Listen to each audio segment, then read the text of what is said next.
on s'est planté et qu'on a, pour certains, injecté des centaines ou des milliers d'enfants. Et la posture du médecin dans son fauteuil, c'est pour ça que j'ai mis le stéthoscope, tu vois. On n'est pas là pour être dans un rapport de force.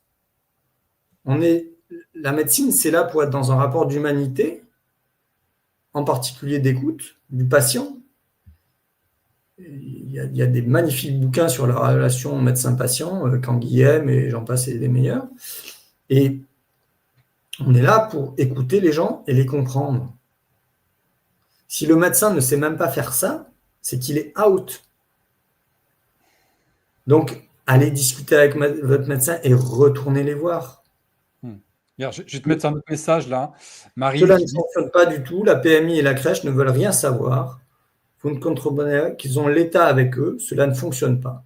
Eh bien, réunissez-vous et allez-y à 1 ou à 2. Vos enfants, vous les avez encore avec vous. Ils ne vont pas enlever des milliers d'enfants, de parents, parce qu'ils refusent la vaccination. Donc, si vous voulez, tout ça, c'est lié à des peurs. L'État veut faire peur à la population. D'accord ? Ok, on vous fait peur avec le Covid, vous mettez des masques. On vous fait peur, on vous dit, Macron, il est très fort. Il dit, mais je ne vous obligerai pas à vous faire vacciner.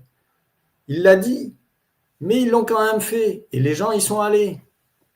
À part l'obligation vaccinale chez les soignants, il y a des millions de gens qui sont allés se faire piquer, alors qu'il n'y avait pas d'obligation, entre guillemets, légale. Donc la manipulation des masses marche très bien. Mais si vous continuez, alors que vous avez compris, à aller faire vacciner vos enfants, quelque part, c'est vous qui avez... je ne veux pas vous faire culpabiliser, mais c'est vous qui prenez la décision. C'est vous qui êtes responsable.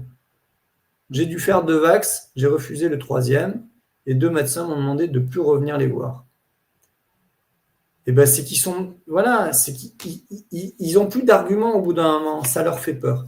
Juste pour finir ça, c'est que là, j'ai discuté avec une amie de Montpellier, sa sœur, elle me dit, je lui dis, ta sœur, elle a compris? Elle me dit, oui, elle a compris. Et là, elle me dit, la petite de 6 ans, l'autre jour, elle l'a amenée se faire vacciner, elle a convulsé après le vaccin. Ben, elle n'a pas encore tout compris parce que je vous ai parlé des vascularites, je ne peux pas tout... Mais en fait, ça fait des vascularites au niveau cardiaque, mais ça fait aussi des vascularites au niveau cérébral.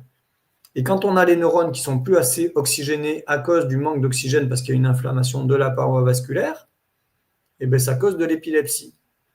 Et puis après la 2e, la 3e, la 4e dose de rappel, un jour, il y a des gamins qui finissent handicapés graves. Mais handicapés graves en fauteuil roulant. Il faut que... J'ai un autre message qui dit que menacer de passer devant la justice et enregistrer en connaissant les textes de loi, ça marche. Voilà. Bah après, ça marche. Bah, tu vois.